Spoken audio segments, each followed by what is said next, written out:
diz assim: e alguns dias depois,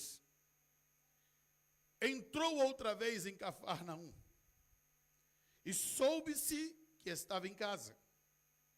E logo se ajuntaram tantos, que nem ainda nos lugares junto à porta cabiam, e anunciava-lhes a palavra. Podeis assentar. Cadê o fundo, Lucas? Meu Deus. Lucas esqueceu de mim. Amados, esse texto que é tão conhecido por todos nós, ele retrata um momento especial no início do ministério do Senhor Jesus, e que nos ensina verdades tremendas, profundas. E eu quero, nessa noite, trilhar com os irmãos essa palavra. E os evangelistas, Mateus, Marcos e Lucas, eles narram e completam-se um ao outro. No Evangelho de Mateus, no capítulo 9, em Marcos, capítulo 2, em Lucas, capítulo 5, é o que nós vamos estar trilhando e observando aqui os nuances de detalhes que o Espírito Santo inspirou a cada um desses evangelistas para nos trazer o entendimento daquilo que ocorreu ali naquele momento.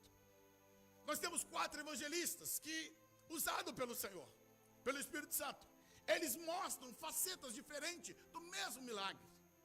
E quando nós olhamos para cada um deles, nos seus relatos, isso acrescenta, nos faz entender quão glorioso foi o ministério do Senhor Jesus no lidar com as pessoas.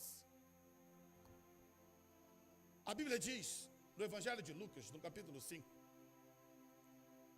no verso 17, que aconteceu que, num daqueles dias, estava ensinando. Jesus, ele foi para Cafarnaum. Voltamos agora para Marcos 2. Ele vai para a cidade outra vez em Cafarnaum e soube-se que ele estava em casa. Cafarnaum foi a segunda casa de Jesus. Ele viveu em Nazaré. Nasceu em Belém. De Belém foi para o Egito. Do Egito ele foi para Nazaré. E quando ele foi rejeitado em Nazaré, ele foi para Cafarnaum. Mateus, ele acrescenta um detalhe. No capítulo 9, versículo 1, ele diz: entrando no barco, passou para o outro lado e chegou à sua cidade. Mas espera aí, se ele foi criado em Nazaré, como seria então Cafarnaum a sua cidade? A grande questão é que, devido ao fato de Nazaré ter rejeitado a Jesus, Nazaré, Jesus disse: olha, na sua própria terra o profeta não tem valor. Essa dificuldade levou Jesus a migrar, ele ir para Cafarnaum. Uma coisa eu aprendo, irmãos: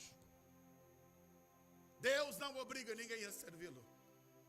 Jesus, ele foi criado em Nazaré, exerceu a sua função de carpinteiro em Nazaré. Ali ele entrou na sinagoga e anunciou a respeito da profecia de Isaías, e ele dizendo que se cumpriu ali no meio deles, mas ainda assim eles o rejeitaram. Quantos que têm tomado a mesma atitude de Nazaré? Rejeitam o Filho de Deus, rejeitam a Jesus, fazem escolhas. Mas uma coisa nós estamos bem certos, irmãos: Deus nos deixa livre naquilo que nós escolhemos, não nos obriga, não coloca um cabresto em nós. E por isso Jesus agora ele muda-se para Cafarnaum. Jesus, ele disse para os judeus: olha, naquele grande dia muitos levantarão. Ele fala a respeito da rainha de Sabá que se levantará. Ele apresenta que muitos que não eram os filhos de Israel haverão de chegar a sentar à mesa, e os filhos de Israel serão colocados à parte, colocados à margem. Chegando em Cafarnaum, ele entra numa casa. E a Bíblia diz que soube-se, voltando agora para Marcos 2, soube-se que ele estava em casa. E aqui eu paro um pouquinho para falar. Jesus ele vai para casa, mas em toda a vizinhança se percorre a notícia: Jesus está lá, Jesus está em casa. A presença de Jesus não tinha como ser ofuscada. Aquele lá tinha Jesus presente. E o fato de Jesus estar ali atraiu a presença das multidões. A Bíblia diz que as pessoas então se ajuntaram e foram para aquela casa. O verso 2 diz: e logo se ajuntaram tantos que nem ainda nos lugares alto à porta cabiam. Inúmeras pessoas saíram dos seus lares, saíram das suas casas e foram para onde Jesus estava.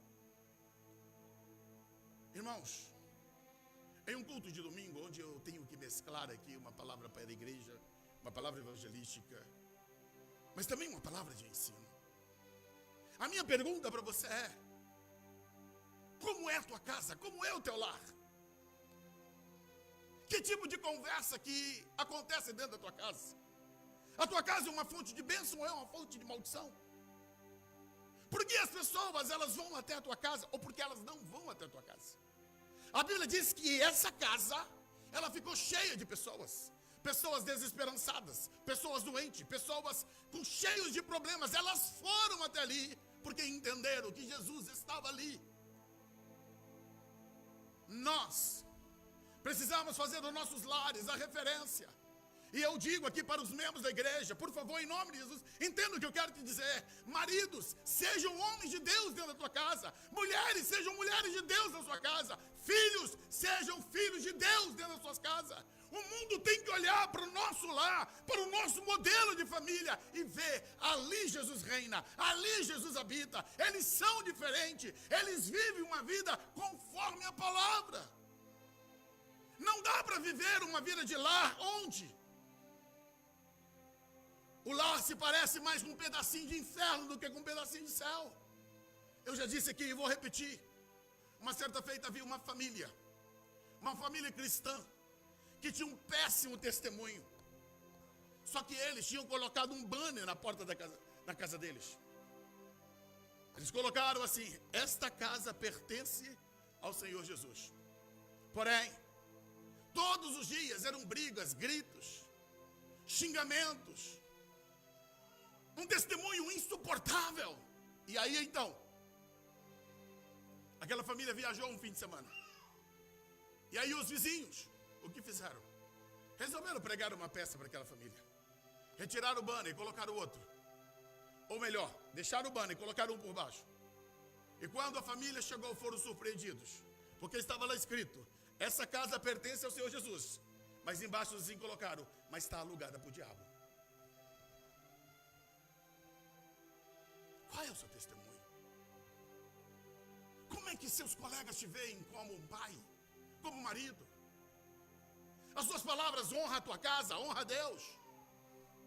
As suas palavras, quando você conversa no meio das suas amigas, você está honrando ao Senhor, honrando o casamento? Ou você é um murmurador, uma murmuradora, onde desfaz tudo aquilo que a Bíblia apresenta? Porque cada vez mais nós vemos pessoas dizendo: o casamento não dá certo, casamento é uma instituição falida. Quantas mulheres que são amargas e dizem: não, homem não presta. Homens decepcionados dizem: mulheres não prestam. E aí crente abre a boca, confirma tudo isso. Não, amados, não. Em Cristo Jesus nós somos nova criatura. Aquele que está em Cristo, nova criatura é. As coisas velhas se passaram, eis que tudo se fez novo. O mundo tem que olhar para a igreja e ver famílias estruturadas, homens que amam suas mulheres, mulheres que amam seus maridos, famílias que se respeitam, que têm um padrão de Deus. O mundo tem que olhar para o nosso lar e a nossa casa e dizer: ali é morada de Deus. Jesus está ali naquele lar. Eu quero esse tipo de gente para me relacionar. Eu quero essas pessoas em contato comigo. Por isso, a Bíblia diz aqui que as multidões se afluíram e foram para aquele lugar, a tal ponto que nem se passava mais na porta, de tantas pessoas que entupiram aquele lugar. E a minha pergunta é, por que foram ali? Eles foram ali porque Jesus estava ali. Eles foram ali porque eles teriam um encontro com Jesus. A nossa casa tem que ser um local também de encontro com Deus, de encontro com o Senhor. A igreja onde nós estamos aqui, esse templo, irmãos, tem que ser lugar de encontro com Deus. É muito bom o relacionamento, é boa a comunhão, é bom rever irmãos, é bom dar um abraço, é bom conversarmos. Mas, querido, se Jesus não estiver aqui, é inócuo, é vazio a nossa reunião, é sem sentido, porque só a comunhão não basta, só os apertos de mão não basta, só os abraços não basta. O que faz a diferença em nós, amados, é a presença de Jesus, que enche a nossa alma, o nosso coração. O Evangelho, ele é vivo. O Evangelho tem que produzir em nós um impacto. Isso não é emoção, isso é a vida de Deus. Jesus disse, eu vim para que tenham vida, e tenham vida em abundância. Essa abundância de vida tem que refletir dentro do interior de cada crente. Isso é para todos, irmãos. Essa experiência é para todos os irmãos. Deus, ele quer que todos nós, desfrutemos da palavra. Diz a Bíblia, na parte B, que anunciava-lhes a palavra. Aquele dia Jesus estava ensinando em casa. Nós encontramos o Sermão do Monte, encontramos Jesus pregando na praia, mas aqui não, aqui ele está pregando em casa. Em casa. Como é lindo saber que Jesus usa múltiplas formas. Deus não precisa repetir algo. Deus não está engessado, ele não está engaiolado, ele é livre. Assim como Jesus pregou lá nas montanhas, no monte, assim como ele pregou na praia, ele pregou no ar livre, também ele pregou numa casa cheia, lotada de pessoas, que não tinha ar-condicionado. Um tumulto danado de pessoas, mas ele estava ali ensinando, irmãos. E aquelas pessoas estavam ali porque a palavra de Deus, ela alimenta a nossa alma, ela alimenta o nosso coração. Ela é viva, ela é eficaz, ela é poderosa. Quantos que, ao terem contato com Jesus, voltavam e diziam, ninguém nunca falou como esse homem. Ele tem algo de sobrenatural. A palavra dele tem autoridade. Quando os discípulos de Emaús, que estavam indo embora para Emaús, eles conheceram Jesus, eles disseram, olha, quando ele falava, queimava em nosso coração por causa da palavra dele. A palavra de Jesus faz arder em nós uma chama de paixão, de mudança. A palavra tem que impactar, amados, a nossa vida. A vida cristã sem palavra, sem a palavra de Deus, é uma vida cristã vazia, oca, de fraqueza, de debilidade. Nós precisamos da palavra. Precisamos colocar a palavra no seu lugar de honra que ela tem que estar. E Jesus estava ali, lhes anunciando a palavra.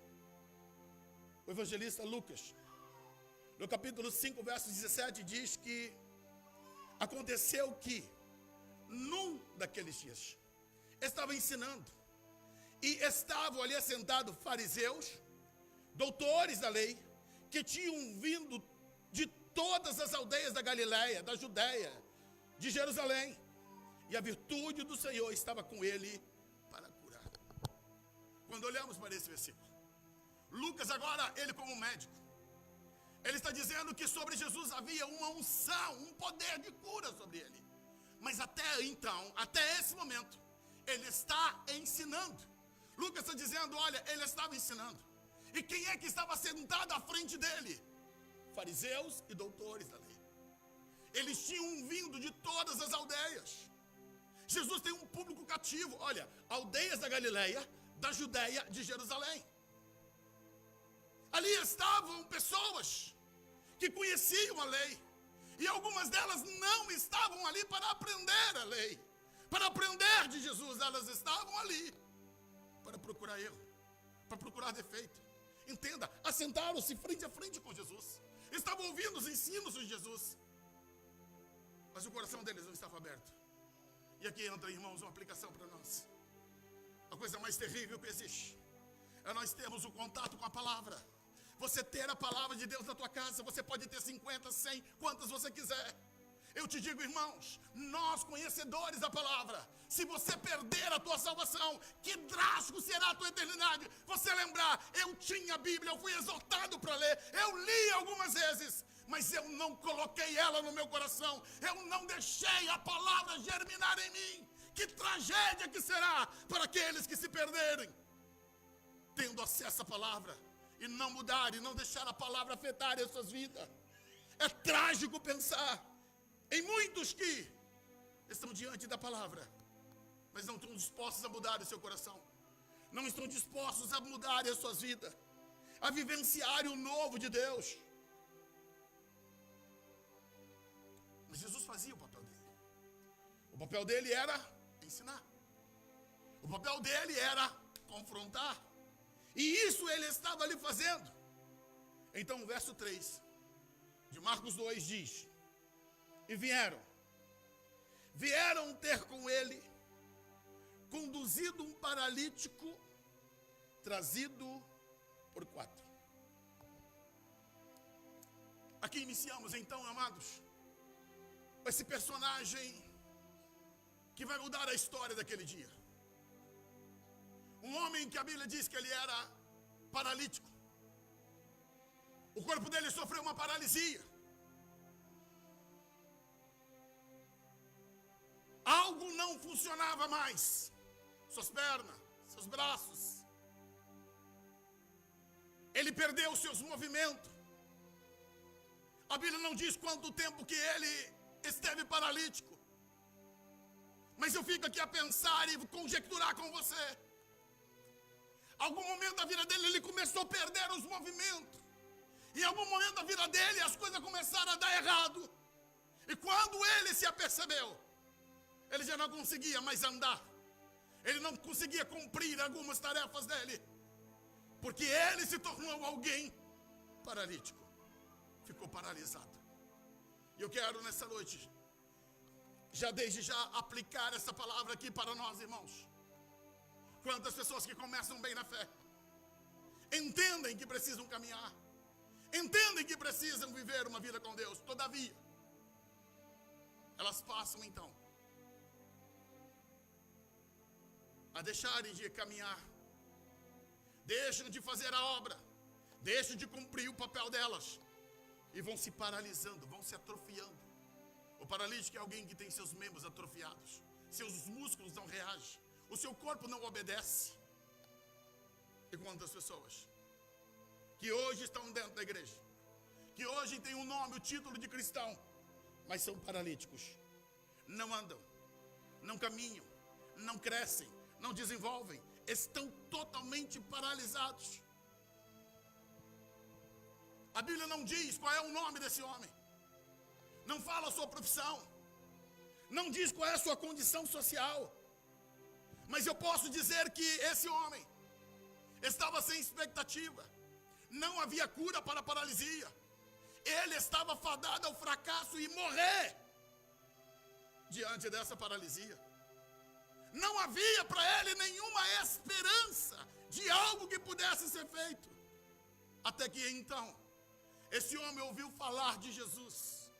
Porque, amados, quando nossos ouvidos se abrem para ouvir a palavra, a Bíblia diz que a fé vem pelo ouvir da palavra. Nasceu uma fé no coração desse homem, criou-se nele uma esperança de mudança. E eu digo para você, tem esperança para a tua vida, tem mudança de Deus para a tua vida. Jesus, ele é vivo, ele é poderoso para mudar a história das pessoas. Você não precisa perder a esperança, há uma esperança em Deus, há uma expectativa de mudança que ele pode operar em nós. Esse homem, ele entendeu que havia esperança para ele, mas agora ele tinha um problema. Como ir até Jesus? Primeiro, ele tinha que saber, por ele ser paralítico, Jesus ele não tinha um local fixo onde ele estava. Jesus ele não tinha um local onde ele poderia atender pessoas, pelo contrário, ele estava aqui hoje, amanhã já estava em outro local. Então, para esse homem, a condição dele é muito parecida com o paralítico do tanque de Betesda. Ele precisaria de ajuda, ele precisaria de alguém. E quantas pessoas que se encontram nesse estado? E essa noite Deus reservou para ministrar o teu coração. Ei, tem um Deus no céu que te ama. Tem um Deus no céu que conhece a dor do teu coração, a aflição do seu ser. Se você olha para o teu lado, não enxerga ninguém, saiba, Deus está te vendo, Deus está te olhando. Às vezes queremos fazer as coisas e nos sentimos quebrados, arrebentados, porque sentimos que nós mesmos não conseguimos fazer por nós mesmos. Era a condição daquele homem. Ele sabia que Jesus poderia curá-lo, mas ele não tinha como se movimentar, ele não tinha como ir ao encontro de Jesus. E muitas pessoas estão assim, às vezes presa nos vícios, na bebida, no tabaco, nas drogas, na prostituição, na impureza, na pornografia, e não consegue se soltar desses laços, dessa paralisia. Mas eu estou aqui para dizer para você que há esperança sim.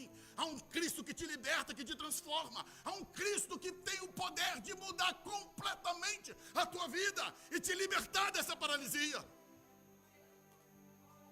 A Bíblia diz que esse homem, ele possuía 4 amigos. Amigos esses que se predispuseram a levar esse homem até o Senhor Jesus. É interessante nós olharmos, irmãos, para esse texto e pensarmos nas dificuldades. Eu sempre tenho desafiado os irmãos, quando você lê a palavra, procure entrar dentro do contexto, procure olhar para ele, para você entender o que de fato estava ocorrendo. O evangelista Lucas, no capítulo 5, no verso 18, ele diz assim: e eis que uns homens transportaram numa cama um homem que estava paralítico. Uns homens. Marcos já define que é 4, Mateus também define que é 4. Mas Lucas, ele dá essa indefinição. Eram uns homens. Não relata o nome deles. E eu começo aqui a dizer, irmãos, sobre esse trabalho que esses 4 homens fizeram. A importância que eles tiveram na vida daquele homem, que apesar dos seus nomes não entrarem aqui, todavia, eles prestaram o seu serviço, prestaram a sua ajuda, tomado diante de uma decisão: queremos ajudar. Sabe qual é o grande problema hoje? Que se não tiver tapinha nas costas, se o meu nome não aparecer lá no hall, se eu não estiver aparecendo lá como o melhor do ano, como o melhor amigo, como o melhor não sei o quê, se ninguém me mandar mensagem agradecendo, eu não faço. Ei, amados, esses homens não entraram na história com seus nomes, entraram na história pelas suas ações. Às vezes no anonimato você vai fazer muito para Deus. Ainda que os homens não reconheçam, não sabem quem é você, saiba, tudo que você fizer está registrado nos anais de Deus. Está registrado diante do Senhor. O mais importante é você estar na história do livro de Deus do que nas histórias dos livros humanos. E esses homens, eles vão na sua predisposição de ajudar. Um paralítico que tinha amigos. Eu pergunto para você, quem é teu amigo? Se você agora se sentir quebrado e arrebentado, para quem que você liga? Você tem alguém no telefone que você possa ligar e dizer assim: estou precisando de ajuda. Você tem uma amiga de confiança? Você tem um amigo de confiança?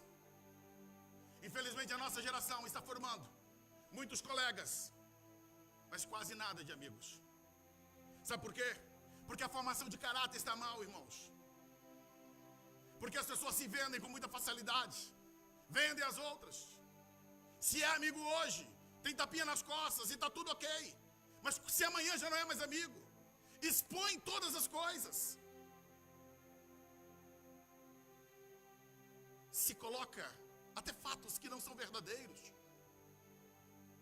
Queridos, isso é uma questão de caráter. Nós precisamos aprender. essa amizade no meio cristão. A igreja está sendo chamada.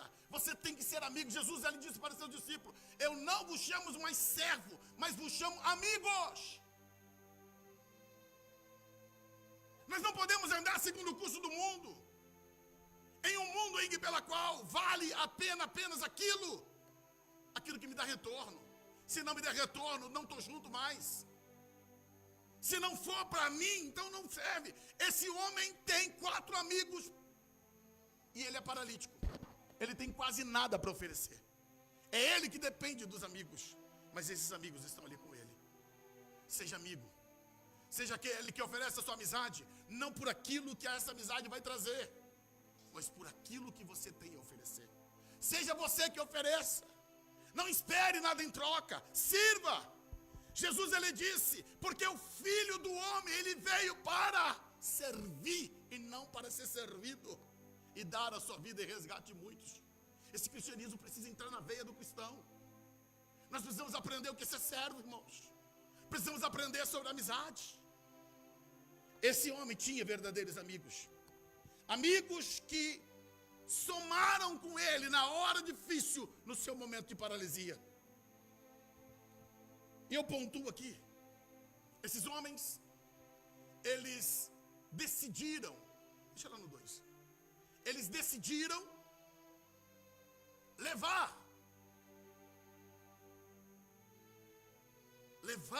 o seu amigo para essa casa. A Bíblia não diz a distância, irmãos. Nós não sabemos qual é a distância que eles tiveram que percorrer. Mas nós estamos falando de uma cama. 2, cada um vai pegar do lado aqui, e 2 lá atrás pegando cada um do lado. E terão que percorrer as ruas. Se o paralítico fosse alguém magrinho, glória a Deus. Sim, tem tudo isso. Se fosse um homem de peso como eu, aí seria mais complicado. Mas escuta, quem ama está disposto ao sacrifício. Quem quer ajudar não vai olhar essas situações, vai ter a predisposição de andar pelas ruas em busca de alívio para aquele que precisa. No verso 3 está dizendo: e vieram ter com ele, conduzindo um paralítico trazido por 4 homens. Antes disso aqui ocorrer, óbvio que eles tiveram que chegar a um acordo. Que hora vamos sair? Quando vamos? Tem que ter uma logística, tem que ter uma decisão. E agora também é preciso aqui encarar uma coisa, que é a pergunta cabal: paralítico, você quer ser curado? Você quer experimentar a cura? Esses amigos tiveram que dizer para ele: olha, para você ser curado, você vai ter que encontrar-se com Jesus. Para você ser curado, você precisa ter um encontro com Cristo, você tem que ir lá. Você não pode ficar em casa esperando ele vir. Quantas pessoas que ficam esperando, não? Se Deus quiser fazer, é ele que vai ter que vir. Se Deus quiser fazer, é o pastor que vai ter que vir cá, o obreiro que vai ter que vir. Quando você mesmo deveria se deslocar, você mesmo deveria ter atitude. Existem coisas que ficamos esperando e não cumprem na nossa vida pela ausência de atitude. Só que, aqui entra um outro ponto. Ele era paralítico. Tem pessoas que não assumem que precisam de cura. Talvez é isso, irmãos, que tem levado muitas pessoas a ficarem doentes o resto da vida. A falta de admitir. Ei, se você não reconhecer os teus pecados, os seus erros, a sua fragilidade, você nunca será curado. Aquele homem teve que entender: eu sou um paralítico, queira eu aceitar ou não, tenha eu vergonha ou não, eu vou ter que admitir: eu sou paralítico, eu não consigo mandar nas minhas pernas, eu não consigo operar meus braços, eu preciso de ajuda. Mas tem pessoas que morrem no chão, mas não dão grito, não pede ajuda, vai para o inferno, mas não confessa seu pecado. O primeiro ponto que esse homem ele tinha que fazer é que ele tinha que ser verdadeiro acerca da situação. Você é um paralítico. E para você mudar de vida, você tem que ter um encontro com Jesus. Se você não assumir sua condição de pecado, se você não admitir quais são as áreas frágeis da sua vida. Há um tempo atrás, já estando eu aqui em Portugal, um pastor lá em Vila Velha, no estado do Espírito Santo, foi assassinado dentro do seu próprio apartamento. Aquilo foi trágico para a família, para a igreja, para os amigos. Eu não o conhecia e fiquei chocado daqui. Mas pior que a morte foi o que veio depois. Ele era noivo, já era pastor há 5 anos. Foi assassinado por um jovem ex-drogado que ele levou para casa para ajudá-lo. Mas quando o rapaz foi preso, sabe o que ele disse? Eu tinha um caso com ele e ele me forçou a ter uma relação com ele. Escuta o que eu quero dizer, igreja. Como que um homem que pregou à noite e leva um outro homem para sua casa e vai deitar-se com ele? Espera aí, irmãos. Como assim? Como assim? Ele era um paralítico, mas não colocava a sua posição. E o pior, morreu e possivelmente foi para o inferno. Porque vivia uma vida dupla. Esse paralítico, para ser curado, ele tinha que admitir: eu estou enfermo e preciso de cura. Me ajudem. Eu sozinho não consigo. Se ninguém pegar nas minhas mãos, nos meus pés, eu não chego lá. E eu digo para você, em nome de Jesus, não morra, não perca a tua salvação por vergonha de pedir ajuda. E o pior é que depois a família faz condolências, faz-se fúnebre bonito, faz aparatos, mas o pior de tudo é que essa alma possivelmente está no inferno. De que vale ter cerimônia bonita de velório, irmãos? Hinos bonitos sendo cantados, palavra maravilhosa, se essa alma está queimando o inferno? Eu só grito por misericórdia a Deus. Então esse homem, ele tinha que admitir a sua condição. Segundo, os seus amigos teriam que levá-los a Jesus para ele mudar de vida. E eu confesso que ontem quando eu estava orando em casa, e ainda pensando em tantas e tantas coisas, os irmãos sabem, minha família está no Brasil, e ontem eu passei um dia de oração em casa e buscando em Deus direção para várias coisas. E uma coisa que veio muito forte, irmão, no meu coração sobre esse texto, sobre este homem, é que os seus amigos decidiram levar ele até Jesus ali. Mas aí vem uma questão. E eu faço essa pergunta para você. Igreja, eu chamo a sua atenção aqui, olha. Os teus amigos estão te levando para onde?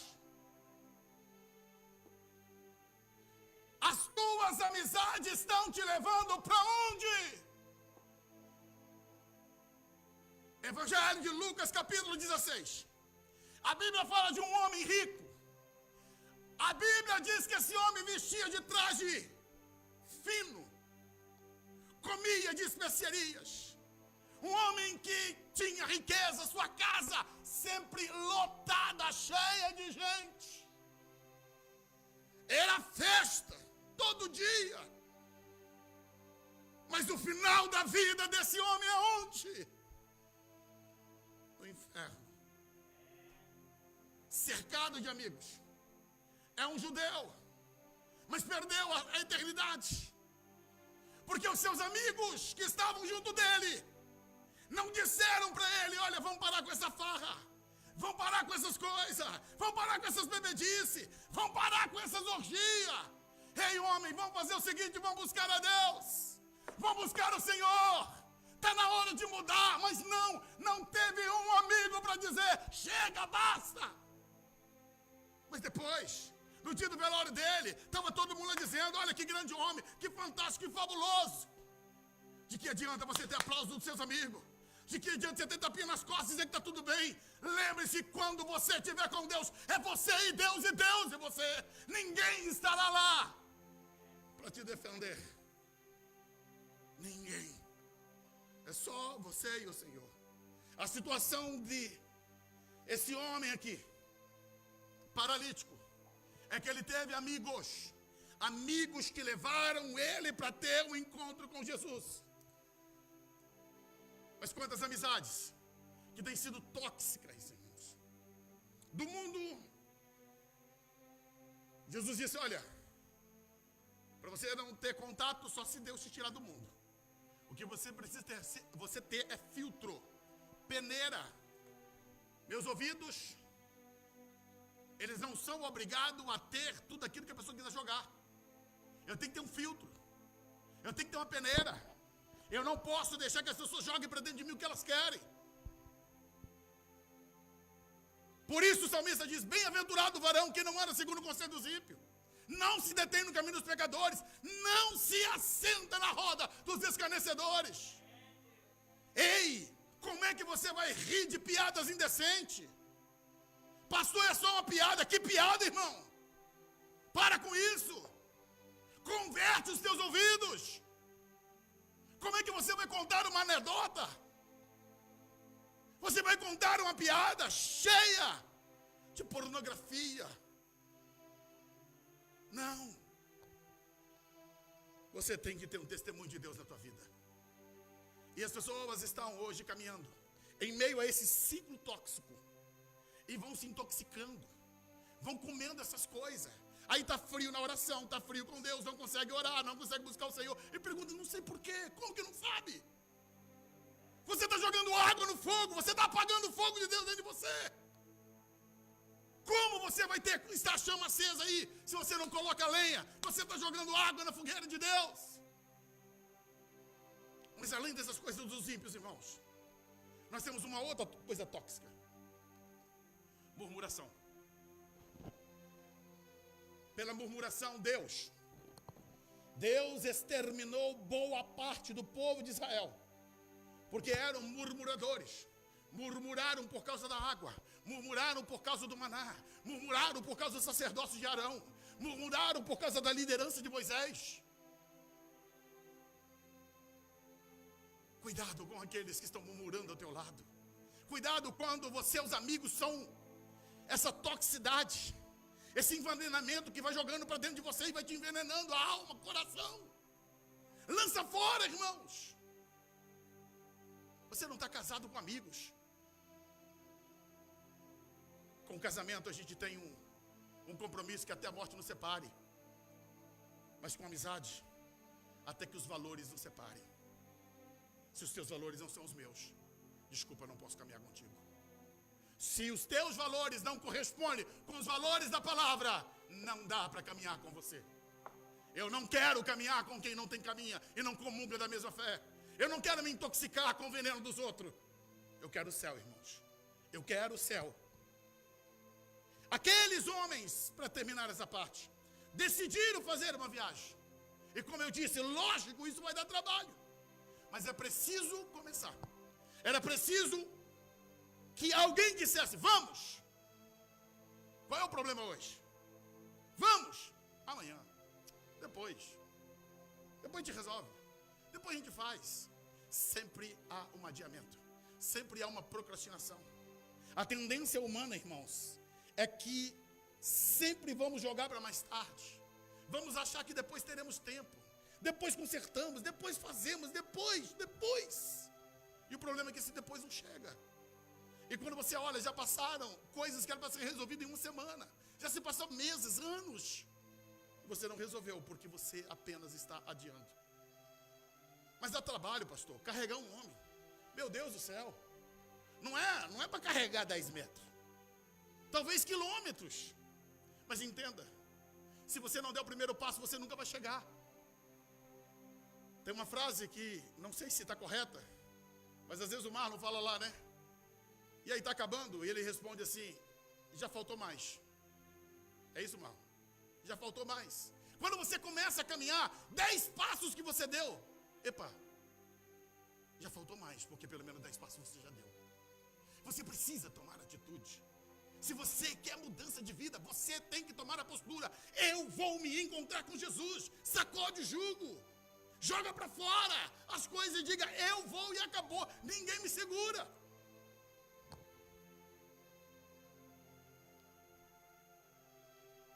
Eles foram. Mas a Bíblia diz que quando chegaram lá, bota o verso 4, Lucas. Não podendo aproximar-se dele, por causa da multidão. Olha, esse texto, esse episódio da vida, é mais um embaraço, é uma barreira que vieram na vida daqueles 5 homens. O paralítico deveria estar contando, eu vou chegar lá, como é que vai ser? Talvez com as expectativas. E aqueles 4 homens, talvez conjecturando entre eles, olha, Deus vai fazer um milagre na tua vida.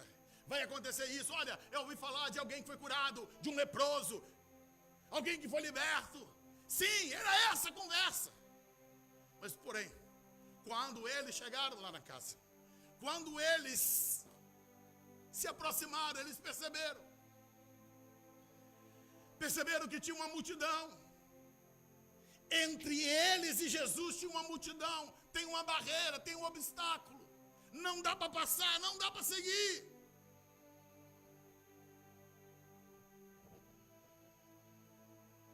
No texto de Lucas, capítulo 5, verso 19, diz que, e não achando por onde pudessem o levar, por causa da multidão. Não tinha como entrar, irmãos. Porta fechada. Andou tanto, fez tanto, percorreu tanto. E agora? Algumas coisas que eu anotei nessa tarde é que, imagina, depois de tanto percorrer, e agora não dá para entrar. Um vai olhar para o outro e diz, pelo menos tentamos. Ó, amigo, ó, você viu, eu fiz. Eu te trouxe, olha, estou suado aqui. Tu sabe a carga que nós carregamos, mas não dá. Fizemos o que podíamos. Eles poderiam ali, irmãos, desistir e ir embora, deixar para depois. Ah, vamos pegar um outro momento. Quem sabe no outro momento a casa vai estar mais vazia. Quem sabe no outro momento a gente consegue uma vaga melhor. Quantas pessoas que estão sendo paralisadas pela multidão, seja ela de pecado, de assombros, de sentimentos, de mágoas, de ressentimento, de problemas, de crise, e por isso não vão até Jesus. Quantas pessoas que estão machucadas, dizendo, machucadas com Deus, machucadas com a igreja. Ei, Deus não te machuca, você está enganado, você está equivocado. Deus nunca te machucou, Deus nunca te feriu, Ele ama você. A interpretação é que está errada na tua vida. Não era Jesus que não queria atender aquele homem, era uma multidão que interponha, que estava ali, interpondo entre Jesus e aquele homem. Entenda, não é Jesus que não quer te atender. É uma multidão de pecado, de erro, de coisas que você precisa tirar da sua vida para você ter um encontro real com Jesus. Mas aí vem a questão. Eu já disse aqui e vou repetir. Infelizmente a nossa geração tem sido uma geração muito fragilizada, com muito mimimi, com muito não me toques. Infelizmente, irmãos, nós temos uma geração que está muito infantilizada. Se você exorta alguém e alguém já vira as costas, não, eu vou sair da igreja. Se você chama a atenção de alguém, a pessoa já diz logo, eu não quero saber de mais nada. Porque não tem mais no seu coração a maturidade para ouvir, para estar disposto a crescer, a mudar de vida. Hoje muda-se de país, muda de cidade, muda-se de casamento, muda-se de igreja, mas não muda o coração. Aqueles homens, ele poderia dizer, peraí, eu vim até aqui. Cadê esses tal discípulos de Jesus? Deveria estar aqui como porteira lá, nós temos irmãos lá na porta. Cadê aqui, ó? Porque eles deveriam ter vindo. Olha quanto que a gente se esforçou. Poderia ter vindo aqui, pegar a gente, levar lá para estar com Jesus. E sabe o que chama isso? Transferência. Queremos transferir a culpa do nosso fracasso para os outros. Queremos culpar os outros pelas coisas que não aconteceram na nossa vida. Irmão, não faça isso. Busque solução e não busque problema apontando para os outros. Aqueles homens poderiam olhar e dizer, mas ninguém me chamou lá para dentro. Os discípulos não me recepcionaram. Jesus, ele deveria saber que eu estava aqui. E ele não veio. Mas eles decidiram, não vamos embora. Mas e aí? Nós vamos vencer os obstáculos. Estamos resolvidos e resolutos, amigo. Nós saímos de casa para te apresentar Jesus. Se tem multidão, se tem porta fechada, de qualquer jeito nós vamos te botar na presença de Jesus hoje. Diz a Bíblia que eles subiram no telhado. Irmãos, aí não, aí agora a coisa ficou mais violenta. Andar com um homem é complicado. Subir com um homem para o telhado. Alguém vai dizer, vocês vão matar esse homem. Não tem grua para subir. Não tem aparato de bombeiros para levar lá em cima não, irmãos. É tudo diante do improviso. Mas esse improviso tem cordas de amor. Tem vontade de ajudar. Tem vontade de socorrer. E eles vão lá para cima. Tem perícia na situação, porque eles vão para o local do telhado, irmãos. Escuta. De subir ao telhado. E por entre as telhas o baixaram com a cama até o meio, diante de Jesus. Eles não só fizeram o ato de abrir o telhado, mas eles conseguiram mensurar pela casa. Não, Jesus está ali, ó. Nós vamos abrir exatamente onde Jesus está.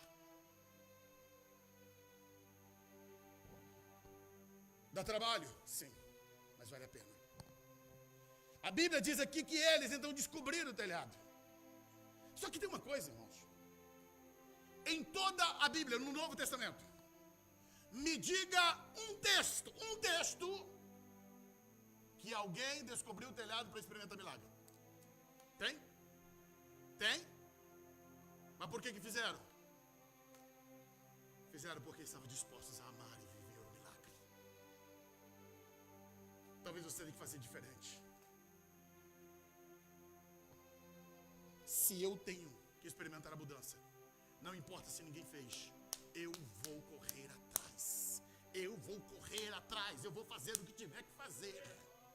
Ainda que ninguém fez, mas se é pelo milagre, Deus, eu estou disposto, como diz aquele hino, eis-me aqui, estou disponível, Deus. Ninguém viveu isso, mas eu estou disposto a viver.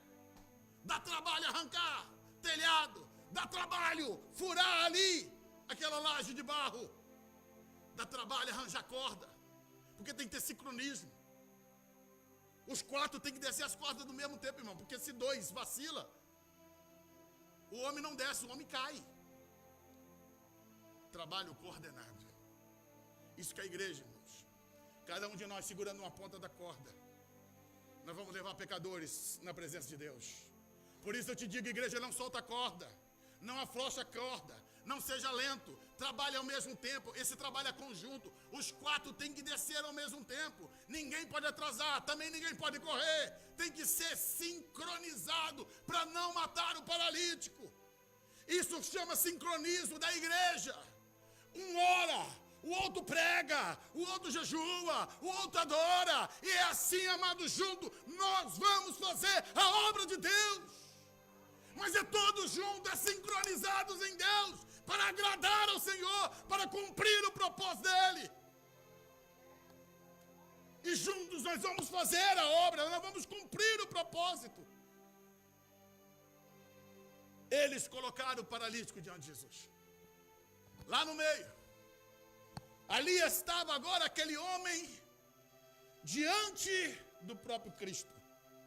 Desceram. Mas aí vem a questão. A parte deles. Nunca mais você vai ler sobre esses 4 homens. Sabe por quê? Missão cumprida. Esse sentimento que temos que ter, irmãos. Importa que ele cresça, que eu diminua. A glória é dele, o louvor é dele, a honra tem que ser dele. Nós só somos instrumentos dele. Eles ajudaram, cooperaram, mas agora sai de cena, porque agora tem alguém que tem que entrar em cena. E quem é? É ele. É ele. Agora a cena é dele. Os 4 cooperaram para apresentar o paralítico para Jesus. E agora ele sai de cena, porque entra o Senhor Jesus. Vira, Lucas. E Jesus olhou. Eita glória. Imagine o tumulto de gente gritando. Ai, está me sujando aqui, tem terra caindo aqui. Ninguém está entendendo nada. Você é louco, você é doido. Se o dono da casa estivesse ali, ia gritar, vai pagar! Mas eles descem. Está lá o paralítico lá no chão. Seus olhos piedosos olhando para Jesus. Seus olhos cheios de ternura. Tentando encontrar uma aprovação de Jesus para ele. Lucas, vamos lá para Mateus capítulo 9, verso 2. Mateus, ele diz algo diferente de Marcos e de Lucas. Mateus diz, Jesus vendo a fé deles, a fé de quem? Dos 4 lá em cima, do paralítico embaixo. Foi uma fé conjunta. Todos os 4 operaram pela fé. E agora, Jesus então volta para aquele homem e diz, filho. Isso é forte, irmãos. Sabe como é que o ditado brasileiro diz? Filho feio não tem pai. Você vai querer chamar de filho, é um craque do futebol, um grande milionário, aí você vai dizer, esse é meu filho. Mas alguém paralítico, sem nada para oferecer. Jesus diz, filho, tem bom ânimo. Jesus te ama. Jesus te ama. Jesus te ama. Não importa se você está caído, prostrado, Jesus te ama. Tu és filho, Ele ama você. Ele tem um carinho pela tua vida, ainda que muitos queiram te desprezar. Ele está dizendo, filho, tem bom ânimo. Tu és meu filho, eu não te rejeito, eu não te jogo fora. Filho, tem bom ânimo. E talvez, para a surpresa dos 4 que estão lá em cima, estão assistindo de camarote, lá de cima. Eclode a voz de Jesus que diz assim, filho, tem bom ânimo, perdoado te são todos os teus pecados. Filho, os teus pecados estão sendo perdoados. Tua culpa está sendo arrancada. Você não trouxe sacrifício, você não trouxe para o sacerdócio. Mas ele dizendo, como sumo sacerdote eterno, eu estou liberando perdão para você. Eu sou o Cordeiro de Deus que tira o pecado do mundo. Eu sou aquele que posso te dar o perdão. E aquele homem, sem entender, sem compreender a grandiosidade, vai entrando nele uma paz, algo tremendo, muito forte. Os teus pecados te são perdoados. Aleluia. Porém, aquilo que deveria trazer para todos ali uma alegria, mas não. As horas já avançaram. Então deixa eu terminar o sermão dizendo, irmãos, que aqueles homens, os líderes, como lemos, que aqueles que vieram das aldeias, que vieram de todos os lugares, eles começaram então a conjecturar no coração. Estamos em Mateus? Coloca aí o verso 4. Mas Jesus, conhecendo os seus pensamentos, disse-lhes, que pensais? Ou melhor, o 3, desculpa. E eis que algum dos escribas dizia entre si, ele blasfema. Quando ouviram Jesus dizer que estavam perdoados os seus pecados, eles começaram então a ver a murmuração. Vamos para Marcos, Lucas, coloca aí. Marcos capítulo 2, versículo 6. Marcos 2, 6. Verso 6. Estavam ali assentados alguns dos escribas que arrazoavam. Está dizendo lá no coração. Vira. Porque diz este blasfêmia: quem pode perdoar? Somente Deus, senão só Deus. Eles estão nos pensamentos, irmãos. Escuta uma coisa: Jesus não é adivinho. Está todo mundo com carinha bonitinha. O exterior era o mesmo, mas Jesus está olhando ali dentro, e estava vendo lá dentro. Lá dentro tinha um vulcão dentro deles, de murmuração, de repúdio a Jesus. Ei, irmãos, Deus, Ele vê o que está aqui dentro. Quando nós estamos na presença dEle, não precisamos nem balbuciar a palavra, Ele sabe o que está dentro de nós. Jesus viu e leu lá dentro do coração deles. E é por isso que no verso 8 ele vai dizer: e Jesus, conhecendo logo em espírito que assim arrazoava entre si, lhe disseram: por que arrazoais sobre essas coisas em vossos corações? O que é mais fácil? O que vocês estão pensando aí? O que é mais fácil? Verso 9: dizer ao paralítico: estão perdoados seus pecados? Ou dizer: levanta, toma o teu leite e cama? Toma o teu leite e anda. O que é mais difícil? O que é mais fácil para vocês? Lógico, dizer perdoados estão seus pecados é subjetivo. Não tem como você ver pecado sendo perdoado. Mas também dizer: toma teu leite e anda, aí não tem truque. Jesus pergunta, desafia eles: o que é mais fácil? E para terminar, irmãos, como disse, o horário já foi embora. Bota o 10. Ora, para que saibais que o Filho do Homem tem poder, tem na terra poder para perdoar pecados. Vocês que estão achando que eu estou dizendo blasfêmia, para que vocês saibam que o Filho do Homem tem poder para perdoar pecados. Aí ele se dirige ao paralítico, coloca o 11. A ti eu te digo, homem. Os olhos deles esbugalhados para Jesus: levanta-te, homem. Essa voz entra nos ouvidos dele: levanta, toma o teu leito e vai para a tua casa. Explode dentro dele um poder. As pernas que não tinham movimento é tomado por um poder sobrenatural. Os seus músculos reagem e ele começa a sentir as suas pernas, os seus braços têm movimento. E aquele homem, lembre, seus amigos estão lá em cima assistindo, estupefatos, porque ele está mexendo a perna. O homem que não tinha movimento nenhum, de repente ele se coloca de pé e a multidão toda fica extasiada.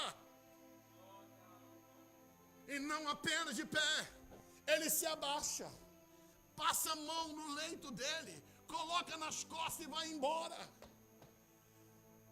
Para entrar na casa ele teve que entrar pelo telhado. Para sair da casa, já glorificando a Deus, ele mete aquela cama nas costas. Todo mundo abre um caminho. Não tinha caminho para entrar, mas tem caminho para sair, porque ele está vivendo um milagre. Todo mundo abre espaço. E aquele homem carrega a sua cama e sai andando. Todo mundo glorifica. Tem um espetáculo de Deus acontecendo ali. Deus está travando o seu milagre naquele lugar. Coloca o 12. Ele levantou-se, tomou logo o seu leito, na presença de todos. Escuta, irmãos, não é mágica. Não fechou cortina para fazer milagre. Não foi assim: fecha os olhos que eu vou orar. Não, é todo mundo de olho aberto, está todo mundo olhando. O estalar dos ossos, os músculos se movimentando, e o homem levantando-se curado. Ele toma a sua cama.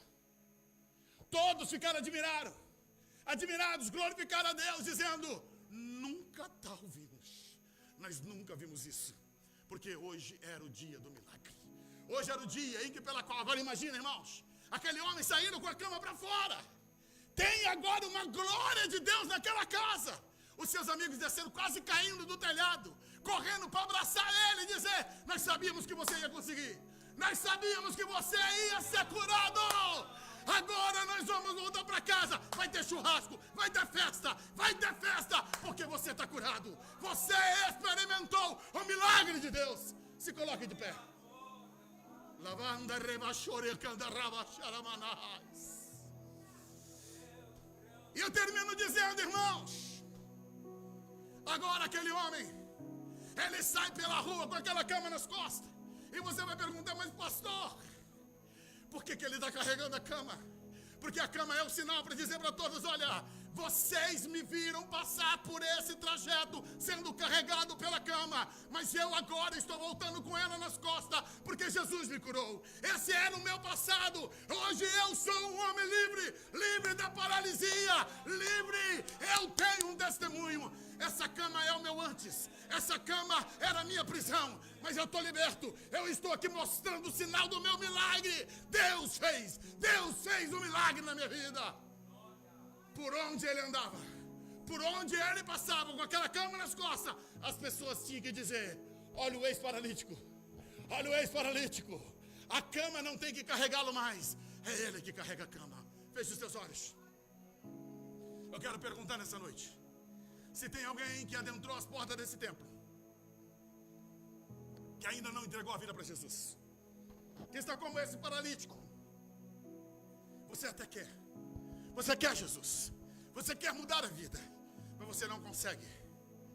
Eu quero dizer para você que hoje o Espírito Santo como paracleto, como ajudador, ele está aqui dizendo para você, eu te ajudo, eu te ajudo, eu te ajudo. Conforme diz Isaías, eis que te tomo pela tua mão direita e te digo, eu te ajudo. Se tem alguém que está afastado do Evangelho, se tem alguém que ainda não teve um encontro com Jesus, sai do teu lugar, vem aqui correndo, faça igual aquele paralítico. Ele admitiu, eu preciso de cura, eu preciso de um milagre, e ele experimentou o milagre. Hoje Deus tem um milagre para a tua vida, só depende de você. Só precisa você tomar uma decisão, em clamar por Jesus, em se encontrar com Jesus, e Deus vai fazer um milagre na tua vida. Tem alguém? Se não tem ninguém, eu quero estender esse convite para a igreja. Você que espiritualmente tem se sentido paralisado, enfraquecido, você sente que precisa dar uma renovada na tua vida. Jesus, ele te ama, Jesus, ele quer mudar você. E eu quero terminar esse culto. Se você precisa de oração, vem aqui à frente, não se importa com os irmãos. Nós estamos aqui, como eu disse, para darmos as mãos, para te levar até Cristo, porque é hora de mudar, irmãos. Jesus está voltando, não dá para largar ninguém para trás, não dá para você ficar para trás. Agora só depende de você querer ajuda, tomar a decisão. Feche seus olhos. Senhor Deus e Pai, eu oro a Ti. Senhor, eu clamo, Senhor, pelo Teu milagre na vida da igreja. Espírito Santo, Espírito Santo, Espírito Santo, vem.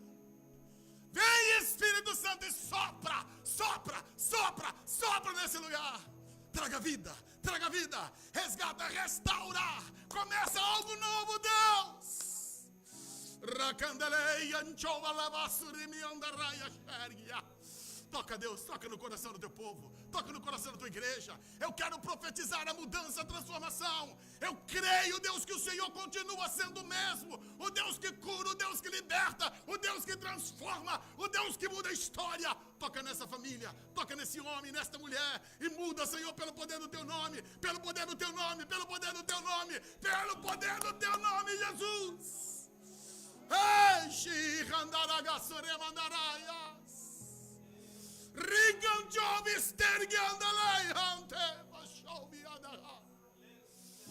Senhor, é o tempo do Senhor, é o tempo de milagre, é o tempo de mudança, é o tempo de transformação. Vem, Espírito Santo, vem, Espírito Santo, vem, Espírito, sopra nesse lugar, Espírito, e traz a mudança, Deus. Eu creio, Deus, é o teu momento, Senhor. Oh Deus, eu creio, por isso eu te peço. Senhor, que hoje o Senhor comece um processo novo.